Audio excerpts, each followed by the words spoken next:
honor to welcome our esteemed county commissioners, local officials, technical advisory committee, and citizen advisory committee members, our regional flood control district staff, and our media partners to this critical flash flood safety news conference. This detention basin, the Jim McGoy Detention Basin, stands as both a symbol and a safeguard of our shared commitment to public safety. This new detention basin isn't just a piece of infrastructure, it's a quiet guardian designed to protect homes, businesses, and lives during our most dangerous storms. It represents the forward-thinking investment and coordination between engineers and community leaders like those with us today. We know flood risk in Clark County is real. That's why events like this matter. They allow us to highlight the proactive steps we are taking to mitigate that risk, protect our residents and visitors, and build a more resilient future. We are grateful for the ongoing support from our city and county leadership, as well as the agencies that work tirelessly to keep our communities safe. Your presence here today demonstrates the seriousness with which we all take flood safety and emergency preparedness.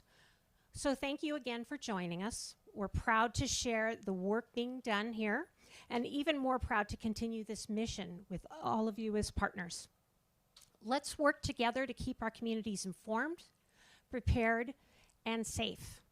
I'd like to introduce our first speaker, Clark County Commissioner Justin Jones, and the Regional Flood Control District Board Chair.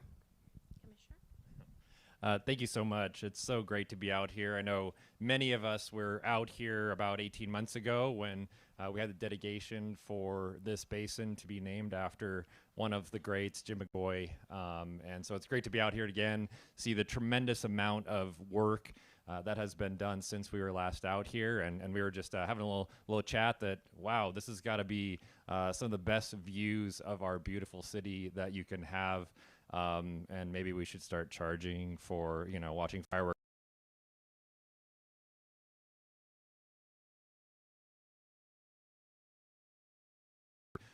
My vice chair, Isaac Barone from the City of North Las Vegas Council. Let's give him a round of applause.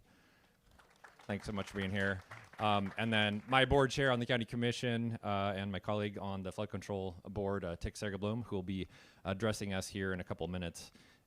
We are so grateful for everyone for being here, and I just gotta give a shout out to our new director manager, Andrew Trelease. This is his first of these types of events, and so he's got some big shoes to fill after Mr. Parrish decided to retire after so many years leading this organization. So let's give Andrew a round of applause.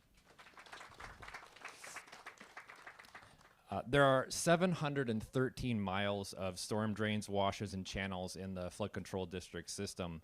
And this new detention basin is just one of the 111 basins here in Clark County. As of today, 76% of the storm drains, channels, and washes have been constructed from the original master plan more than 30 years ago, but we still got 162 miles to be built under the master plan. 74% of the detention basins have been built, and we have another 31 that we're going to be constructing over the couple of years. 2023 flooding with people will be rescued from vehicles, public and private property damage due to flooding caused by Hurricane Hilary and monsoon storms. Unfortunately, this year we've already had 2 people that were swept away as part of floods in our basins, and so we want to just make sure that as we talk today, we appreciate the media for being here today to get the word out that do not go into flood control basins and washes, because as much as we'd like to think that it's sunny all of the time, that 1% of the time when it isn't sunny out is the most dangerous in our flood control system. So please, if a storm is on the way, stay indoors and wait out the storm. Keep children and pets away from floodwaters and flood control facilities, especially during a storm event. And stay out of the flood channels and detention basins. As beautiful as this is, we don't really want you over here because it's dangerous when there is a flooding event. We know that when it comes to Southern Nevada, when it comes to our flood control facilities, water always wins. So thank you for being here. Thank you for your interest in making sure that we keep our community safe from flooding. And with that, I'll go ahead and introduce my colleague on the Flood Control District Board, Dick Segelblum.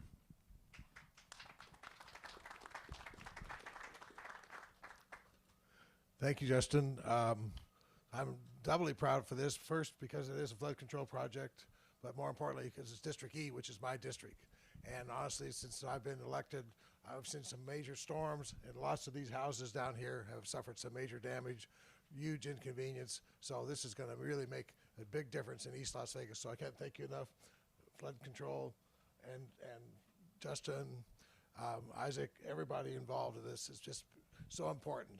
This is $25 million, and this is what you tax when you pay, I think it's a 1/4 cent sales tax or 8 cent sales tax. This is what you get. But what we get is security and safety. We have great government working together with private industry to build this kind of project.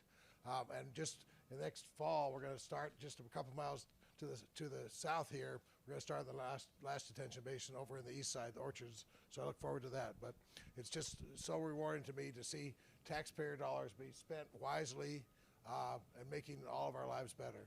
Thank you so much. And I'm going to introduce the man from the Weather Bureau. And he's not a newscaster. He actually knows the weather. All right. Thank you. Yes, I'm Chris Outler. I'm with the National Weather Service here in Las Vegas. And I want to thank again Clark County Regional Flood Control District for hosting us again this year. This outreach is so critical to reach the vulnerable populations, especially as we do have an ever-present flood danger here in the Las Vegas Valley. So really hoping that especially the unhoused and some of the teenage groups that are especially vulnerable to floodwaters do get the message that we project today. While typically monsoon season and lasts through September, we've already had a taste of some monsoon-like weather thanks to an unusually active spring weather pattern. While not actually related to the true monsoon, we had heavy rain and thunderstorms in early May, which brought a record-breaking 1.44 inches of rain to the Las Vegas Valley. That actually made it the wettest May on record by a pretty large margin, actually. Some parts of the county down near Henderson and also down near Laughlin reported over 2 inches of rain and had some significant flash flood impacts. That was followed several weeks later by additional strong storms in early June, which produced pockets of flash flooding and even numerous reports of up to quarter-size hail, even near the Las Vegas Strip.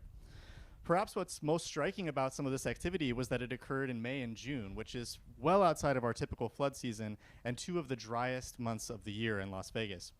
It just goes to show that nature knows no bounds, and flash floods can happen any time of the year, so always be flood ready when rainfall is in the forecast. Before revealing this year's monsoon outlook, I want to take a look back at the past couple years and highlight their polarity. The 2024 monsoon came and went with very little fanfare. We actually only had 1 day of measurable rain officially observed at Harry Reid Airport. And by and large, the county went without much memorable storms through the course of the summer. The season ended as the 7th driest on record and contributed to expanding drought across the region. Contrast this with the previous monsoon of 2023, which featured regional impacts from the remains of Hurricane Hilary. That storm brought widespread destruction to roads and infrastructure in the Mount Charleston area, and that was followed just weeks later by significant flash flooding in the Las Vegas Valley during Labor Day weekend. The monsoon of 2023 totaled nearly 3 inches of rain in Las Vegas and was actually the 9th wettest on record, with some parts of the county observing between 6 and 8 inches of rain. These back-to-back seasonal extremes just highlight the extreme variability that we can see from one year to another. Given the very small-scale nature of thunderstorm activity, it's also not uncommon for one neighborhood to observe a heavy downpour, while a nearby neighborhood may remain completely dry. Hit and miss is just the name of the game with our monsoon storms, and that makes them all the more tricky to forecast. With all that said, the official outlook for the 2025 monsoon season calls for no particular favored outcome. We have equal chances of it being dry, wet, or near normal. Regardless, it only takes one big storm to leave a lasting impression on the season as a whole, so it's very important to stay weather aware for the season ahead and be ready when stormy weather strikes. While the focus of today's presser has largely been on flood danger, it's important to recognize the full spectrum of hazards associated with our monsoon storms. Dangerous cloud-to-ground lightning, very sudden, strong, and intense wind gusts, and blowing dust can all occur with these storms. Pay close attention to the weather forecast when planning outdoor activities, and be prepared to take shelter even if the chance of rain is relatively low. When flash floods do strike and a flash flood warning is issued, the most immediate action should be to vacate any washes or drainages as they are designed to flood. Additionally, low water crossings and hilly desert terrain can quickly turn into raging flood channels, so never attempt to drive through them, as this is one of the most common ways to be swept away. And it only takes as much as 6 inches of flowing water to sweep you off your feet, and as little as a foot of water can start to float a small vehicle. So turn around, don't drown. Your life and safety are much more important. While the monsoon can be unpredictable and chaotic, it provides welcome relief from the extreme summer heat, and it can provide dramatic landscapes to our desert terrain. So stay prepared and flood safe this summer, and be prepared to, when bad weather strikes. That's all I've got. Thank you, everybody. And I'd now like to introduce General Manager and Chief Engineer Andrew Trelease with the Regional Flood Control District.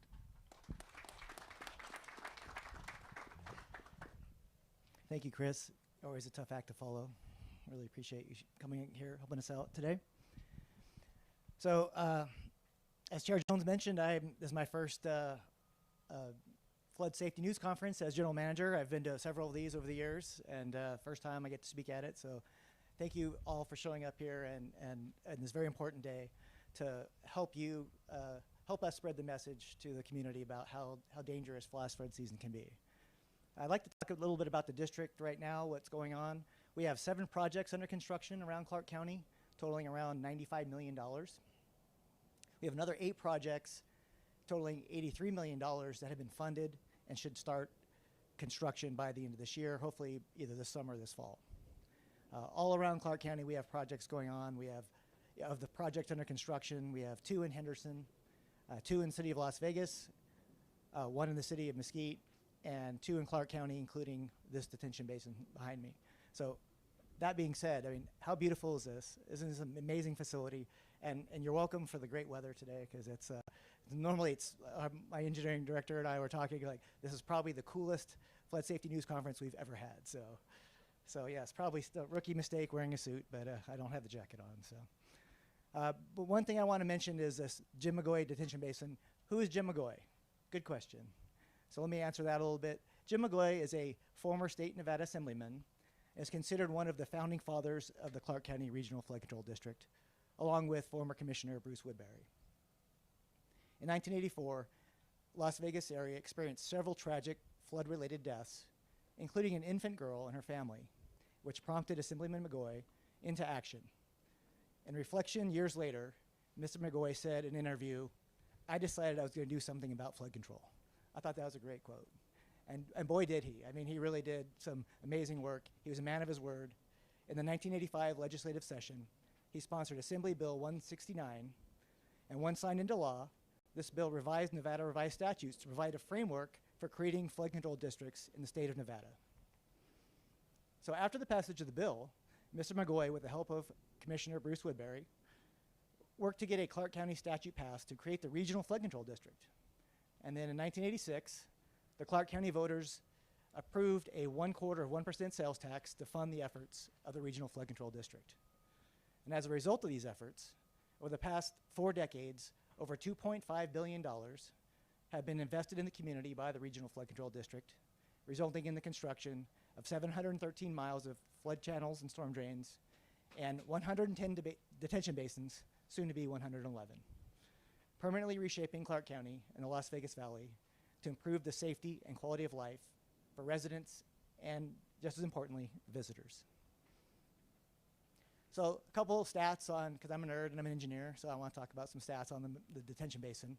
The total cost of this project was, it's about $23.7 million. And I'd like to point out that as the county typically does in these types of projects, we partner with the developers, with the community, and we don't just come in and put our projects in without working with the neighbors, working with the community, and also future development. South was working on the one to develop that piece of land, and they asked the county, as a part of this design, to realign the storm drain, the storm drain that collected the water off the runoff that would help their development. And it would cost us an additional $300,000, so the developer chipped in that $300,000 to allow us to build this project, that worked well for them and worked well for the rest of the community around this area. So that's a great partnership and great job by the county in working that out with the developer. The timeline of this should be completed in the fall, will be completed in the fall or summer, I guess, of 2025. The contractor is Tab Contractors Incorporated. The design engineer, Jacobs Engineering. The construction management is being performed by the WLB Group and Four Leaf Consulting. And more nerd stats here, but this is really amazing, I think. So the 100-year peak inflow for this detention basin is almost 1,200 cubic feet per second. And the outflow from the pipe that leaves us and goes downstream is 56 cubic feet per second. Now, that's a lot of math there, but I want to point out that that means that 95% of the flow that's come into this basin is being reduced by this basin. What happens is it rains, you can see it's very steep watershed, runs off this mountain very quickly, fill up this detention basin, and then it'll store it there and then release it very slowly downstream, making it much safer. The infrastructure downstream is sized to handle it, so it's a really great project and it's a great use of this land. The storage volume of this detention basin will be 80.7 acre feet. An acre foot is about the size of a football field, 1 foot deep. So imagine a football field 8 stories high is how much storage volume this basin has. And the storage volume includes sediment. As you can see, there's a lot of rocks, there's a lot of dirt, there's a lot of debris that can come in. So we want to make sure that we size the basin to handle not just the water, but also the debris that can also be transferred in and will be transferred in once this basin's complete. And once the storm is done and it's dried up, Clark County Public Works will come in and clean up that dirt, haul it away, and make it ready for the next storm. So, but those rocks, those dirt, all that debris used to come in the past, be on the roads, be in the houses, be in people's yards. So that won't happen anymore once they get collected and put into this basin. And it's very dangerous. So even during the storms, when people were driving around in this neighborhood, it was very dangerous to drive. The water was moving very quickly, and all the rocks and debris made it even more dangerous. So it'll be much more, be much safer to live downstream of this detention basin than it was in the past. Historically, around the country, about half of the flood-related deaths are caused by people attempting to drive through moving water. In Clark County, we've noticed recently, it's even more dangerous to be either living or playing in the regional flood control facilities during a rainstorm event. So we always want to stress, do not go into these facilities. It's trespassing, they're restricted areas. It's extremely dangerous, whether it's wet or dry, but certainly, and the thunderstorms can occur so quickly, as we saw in May. In just 15 minutes, the channel can fill up with water, and there's just no time to get out. So remind your kids, remind everyone that you know that don't drive through the flooded waters and don't go into the flood control facility, because water always wins. And one more thing I'll say, although we have all this great infrastructure, we've talked about all the great stuff that we've accomplished over the years, Mother Nature can always throw at us more than we can design for. So if you want the comfort of having flood insurance for your home, we highly recommend it. It's available for whether you live in a special flood hazard area or not. Regular homeowners policies do not cover damage from flooding. So it's a really good peace of mind to consider flood insurance. Floodsmart.gov is a FEMA website, and that's a really amazing website. You can go in, type in your property, answer a few simple questions, and you can get a quote right there online to see how much it would cost you, depending on your deductible, depending on how much coverage you want, to see how much it would cost you to have flood insurance. Way to protect your family from the possibility of flooding. So with that, that's all I had. I want to thank all the speakers that came here today, and the media for sure. You guys are great partners for us. We couldn't do this without you. Flash flood season's coming up. It can happen any time of year, but especially in the next 3 months. It's extremely important to remind people to be careful, because water always wins. So thank you very much. We'll be available after this if you want to do one-on-ones with the speakers, and appreciate your time and yeah, that's our flyover, perfectly timed. So thank you very much.